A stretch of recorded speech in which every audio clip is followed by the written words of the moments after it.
Bingo cards, how to play. The object of the game is to be the first player to play down your cards. Pick a dealer who shuffles 2 decks of cards individually. The dealer deals each player 5 cards from one deck. Players look at their cards but keep them hidden from their opponents.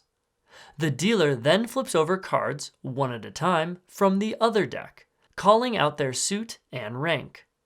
If a player has that same card in their hand, they place it face up in front of them.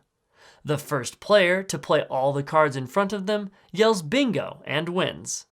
Thanks for watching. If you like this, please hit the like button and consider subscribing.